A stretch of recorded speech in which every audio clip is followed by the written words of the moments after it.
Hi friends, welcome to my cooking channel. So ಗಣೇಶಿಗೆ ಪ್ರಿಯವಾದ ಇದು ಕಡಲೆಕಾಳು ಉಳಿಸ್ಲಿನ ಮಾಡ್ತಾಯಿದ್ದೀನಿ. ಕಡಲೆಕಾಳು ಉಳಿಸ್ಲಿ ಮಾಡಲಿಕ್ಕೆ ನಾನಿಲ್ಲಿ ಒಂದು ಬೌಲ್ ಕಡಲೆಕಾಳನ್ನ ನೆನೆಸಿಟ್ಬಿಟ್ಟು ಬೇಯಲಿಕ್ಕೆ ಇಡ್ತಾಯಿದ್ದೀನಿ. ಸ್ವಲ್ಪ ಉಪ್ಪು ಹಾಕ್ಬಿಟ್ಟು ರುಚಿಗೆ ತಕ್ಕಷ್ಟು ಉಪ್ಪು ಹಾಕಿ ಓಕೆ ಇದನ್ನು 2 ವಿಷಲ್ ಕೊಟ್ಟು ಬೇಯಿಸ್ಕೊಂಡು ಬರೋಣ. ನೆಕ್ಸ್ಟ್ ಪ್ರೊಸೀಜರ್ ನಾನು ನಿಮಗೆ ಹೇಳ್ತೀನಿ. ಓಕೆ ಫ್ರೆಂಡ್ಸ್, ನೋಡಿ ಈ ಥರ ಬೆಂದಿದೆ. ಇದನ್ನು ನೀರನ್ನ ತೆಗಿತೀನಿ. ನೋಡಿ ಎಷ್ಟು ಚೆನ್ನಾಗಿ ಬೆಂದಿದೆ. ಇಷ್ಟು ಬೆಂದರೆ ಸಾಕು. ಓಕೆ ನೋಡಿ, ಈ ಕಡಲೆಕಾಳು ಉಳಿಸ್ಲಿಕ್ಕೆ ಒಗ್ಗರಣೆಗೆ ನಾನು 1 ಬಟ್ಲು ಹಸಿ ತೆಂಗಿನ ತುರಿನ ತುರಿದಿಟ್ಕೊಂಡಿದ್ದೀನಿ. ಒಂದು 10 ಎಸಳು ಕರಿಬೇವು ತೊಗೊಂಡಿದ್ದೀನಿ. 1-2 ಹಸಿಮೆಣಸಿನ್ಕಾಯಿ, 1-2 ಒಣಮೆಣಸಿನ್ಕಾಯಿ, ಸ್ವಲ್ಪ ಕೊತ್ತಂಬರಿ, 1 ಈರುಳ್ಳಿ ಸಣ್ಣದಾಗಿ ಹೆಚ್ಕೊಂಡಿದ್ದೀನಿ. ತುಂಬ ಸಿಂಪಲ್ಲು, ವಿತಿನ್ 5 ಮಿನಿಟ್ಸಲ್ಲಿ ಇದು ಮಾಡ್ಕೋಬೋದು. ಮತ್ತು ನೈವೇದ್ಯಕ್ಕೂ ತುಂಬ ಚೆನ್ನಾಗಿರುತ್ತೆ, ಗಣೇಶನ ನೈವೇದ್ಯಕ್ಕೆ. ಓಕೆ, ಇದನ್ನು 1-2 ಸ್ಪೂನಷ್ಟು ಆಯಿಲ್ ಹಾಕ್ಕೊಳ್ತೀನಿ. ಓಕೆ ಫ್ರೆಂಡ್ಸ್, ಎಣ್ಣೆ ಕಾದಿದೆ. ಇದಕ್ಕೆ 1/4 ಟೀ ಸ್ಪೂನಷ್ಟು ಸಾಸಿವೆ ಹಾಕ್ತೀನಿ. ಸ್ವಲ್ಪ ಸಾಸಿವೆ ಒಂಚೂರು ಜಾಸ್ತಿನೇ ಹಾಕ್ಕೊಳ್ಳಿ, ಚೆನ್ನಾಗಿರುತ್ತೆ. ಮತ್ತು 1/4 ಟೀ ಸ್ಪೂನಷ್ಟು ಜೀರಿಗೆ ಹಾಕ್ತೀನಿ. ಒಂದು ಚಿಟಿಕೆ ಅಷ್ಟು ಚೂರು ಸ್ವಲ್ಪ ಹಿಂಗನ್ನು ಹಾಕ್ತೀನಿ, ಚೆನ್ನಾಗಿರುತ್ತೆ ಘಮ. ಕರಿಬೇವು ಹಾಕ್ಕೊಳ್ಳೋಣ.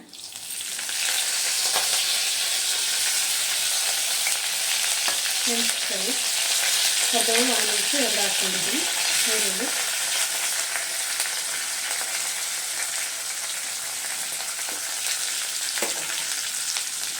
ಓಕೆ, ಇದನ್ನು ಚೆನ್ನಾಗಿ ಫ್ರೈ ಮಾಡ್ಕೊಳ್ಳೋಣ. ಈರುಳ್ಳಿನ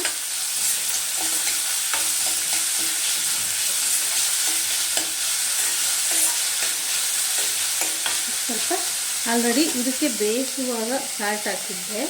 ಸೊ ಇದಕ್ಕೆ ನೀರುಳ್ಳಿ ಸರಿಯಾಗಿ ನೀರುಳ್ಳಿ ಹಾಕಿದ್ದೀನಿ ಅಲ್ವಾ, ಇದಕ್ಕೆ ಕಾಯಿ ತುರಿ ನೀರುಳ್ಳಿಗೆ ಸರಿ ಸ್ವಲ್ಪ ನೋಡಿಕೊಂಡು ಉಪ್ಪನ್ನ ಆ್ಯಡ್ ಮಾಡಿ. ಮತ್ತು ಉಪ್ಪು ಜಾಸ್ತಿ ಆಗುತ್ತೆ, ಯಾಕೆಂದರೆ ಕಡಲೆಕಾಳು ಬೇಯಿಸುವಾಗ ಹಾಕಿದ್ದೆ ನಾನು. ಈಗ 1/4 ಟೀ ಸ್ಪೂನಷ್ಟು ಹಾಕ್ತೀನಿ, ಸಾಕಾಗುತ್ತೆ.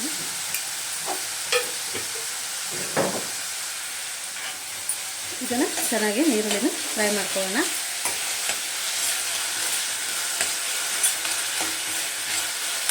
ತುಂಬ ಚೆನ್ನಾಗಿರುತ್ತೆ ಗಣೇಶನ ನೈವೇದ್ಯಕ್ಕೆ, ಚತುರ್ಥಿ ದಿನ ತುಂಬ ಚೆನ್ನಾಗಿರುತ್ತೆ.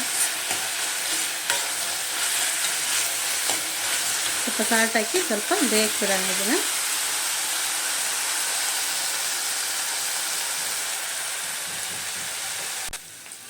ಓಕೆ, ಇದು ಬೇಯಲಿ. ಇದಕ್ಕೆ ಸ್ವಲ್ಪ ಎಂಡಿಂಗಲ್ಲಿ ನಿಂಬೆಹಣ್ಣು ಒಂದು ಎಳೆದು ಬಿಟ್ಟೆ, ಸ್ವಲ್ಪ ನಿಂಬೆಹಣ್ಣನ್ನು ಇಟ್ಕೊಂಡಿದ್ದೀನಿ. ಎಂಡಿಂಗಲ್ಲಿ ಹಾಕೊಳ್ಳೋಣ, ಚೆನ್ನಾಗಿರುತ್ತೆ. ಇಲ್ಲ ಹುಣಸೆಹಣ್ಣಾದರೂ ಹಾಕ್ಬೋದು, ಚೆನ್ನಾಗಿರುತ್ತೆ.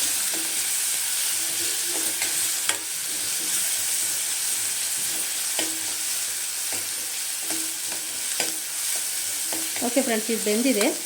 ಸೊ ನಾನು ಇವಾಗ ಏನು ಹಾಕ್ತೀನಿ ಅಂದರೆ, ಕಾಳು ಬೇಯಿಸ್ಕೊಂಡಿದ್ದಲ್ವ, ಆ ಕಾಳುಗಳನ್ನ ಹಾಕ್ಕೊಳ್ತೀನಿ. ಕಡಲೆಕಾಳು ಇದನ್ನು ಥರ ಮಿಕ್ಸ್ ಮಾಡೋಣ. ನಿಂಬೆಹಣ್ಣ ಹಿಂಡ್ಕೊಳ್ತೀನಿ. 1/2 ನಿಂಬೆಹಣ್ಣ ಹಾಕ್ಕೊಳ್ಳಿ.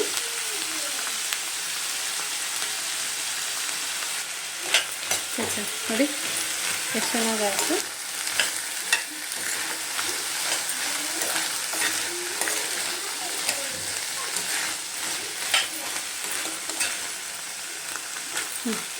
ಈಗ ಫ್ಲೇಮ್ನ ಆಫ್ ಮಾಡಿಬಿಟ್ಟು, ಅಂದರೆ ಸಣ್ಣ ಉರಿನಲ್ಲೇ ಇಟ್ಕೊಂಡು, ಇಲ್ಲಾಂದರೆ ಆಫ್ ಮಾಡಿಬಿಟ್ಟು ಕಾಯಿ ತುರಿ ಕೊತ್ತಂಬರಿ ತಗೊಂಡಿದ್ದೆ ಅಲ್ವ, ಅದನ್ನು ಆ್ಯಡ್ ಮಾಡ್ತಾಯಿದ್ದೀನಿ.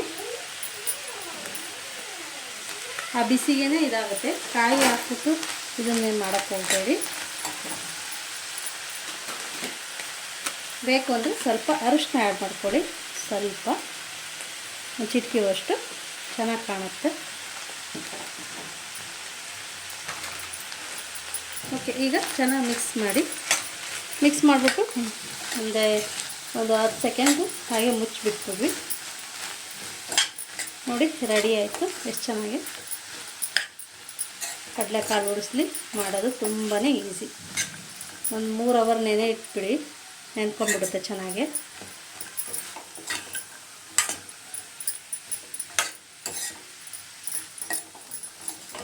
ಫ್ರೆಶ್ ತೆಂಗಿನ ತುರಿ ಹಾಕಿ ಚೆನ್ನಾಗಿರುತ್ತೆ. ಓಕೆ ನೋಡಿ ಎಷ್ಟು ಚೆನ್ನಾಗಿ ಬಂತು. ಓಕೆ ಫ್ರೆಂಡ್ಸ್, ನಾನು ಬೌಲಿ ಸರ್ವ್ ಮಾಡ್ಕೊಳ್ತೀನಿ. ಎಸ್ ನೋಡಿ ಫ್ರೆಂಡ್ಸ್, ನೋಡಿ ನಮ್ಮ ಗಣಪಗೆ ಕಡಲೆಕಾಳು ಉಳಿಸ್ಲಿ ರೆಡಿ ಆಯಿತು. ಈ ಮೆಥಡಲ್ಲಿ ಮಾಡಿ ತುಂಬ ಚೆನ್ನಾಗಿರುತ್ತೆ, ತುಂಬ ಟೇಸ್ಟಾಗಿರುತ್ತೆ. ನೀವು ಎಲ್ರಿಗೂ ಮತ್ತೊಮ್ಮೆ ಗೌರಿ ಗಣೇಶ ಹಬ್ಬದ ಆರ್ಥಿಕ ಶುಭಾಶಯಗಳು. ಮತ್ತು ಆ ದೇವರು ನಿಮಗೆ ಎಲ್ಲ ನಿಮ್ಮ ಇಷ್ಟಾರ್ಥಗಳನ್ನ ಈಡೇರಿಸಲಿ ಅಂತ ಪ್ರಾರ್ಥಿಸೋಣ. ಓಕೆ, ಹೇಗೆ ಬಂತು ಅಂತ ನೀವು ಒಂದ್ಸಲ ಟ್ರೈ ಮಾಡಿಬಿಟ್ಟು ಕಮೆಂಟ್ ಮಾಡಿ, ಲೈಕ್ ಮಾಡಿ, ಶೇರ್ ಮಾಡಿ. ಯಾರೆಲ್ಲ ಹೊಸದಾಗಿ ನಿಮ್ಮ ಚಾನಲ್ ನೋಡ್ತಾ ಇದ್ದೀರಾ ಪ್ಲೀಸ್ ಸಬ್ಸ್ಕ್ರೈಬ್ ಮಾಡಿ ಮತ್ತು ಸಪೋರ್ಟ್ ಮಾಡಿ. Thank you. ಮತ್ತು ನೆಕ್ಸ್ಟ್ ರೆಸಿಪಿಯೊಂದಿಗೆ ನಾನು ನಿಮ್ಮನ್ನು ಭೇಟಿ ಆಗ್ತೀನಿ. Bye, have a good day.